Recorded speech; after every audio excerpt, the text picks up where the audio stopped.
আমার খুব কষ্ট লাগছে। আর কটা মেয়ের জন্যে আমরা মোমবাতি নিয়ে রাস্তায় নামবো? আর কটা মায়ের কোল খালি হবে? কেনই বা আমাদের রাস্তায় নামতে হবে?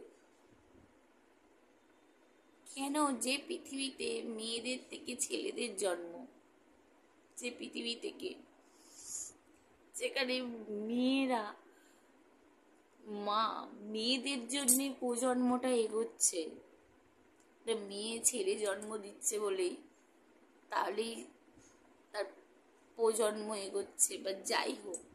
আমি খুব ক্লান্ত, দুটো তিনটে দিন ধরে মেয়েটার মুখটা দেখে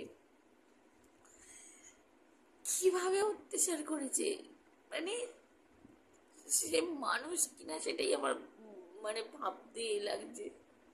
একটি 31 বছরের মেয়ে, ঠোঁটটার পরিস্থিতি কি, মুখে কোনো ভাষা নেই বলার, রাগটা প্রকাশ করারও কোনো জায়গা নেই। তার কারণ আমাদের দেশের আইনটাও তো খুব নোংরা, কোনো প্রতিবাদী সাজা পায় না।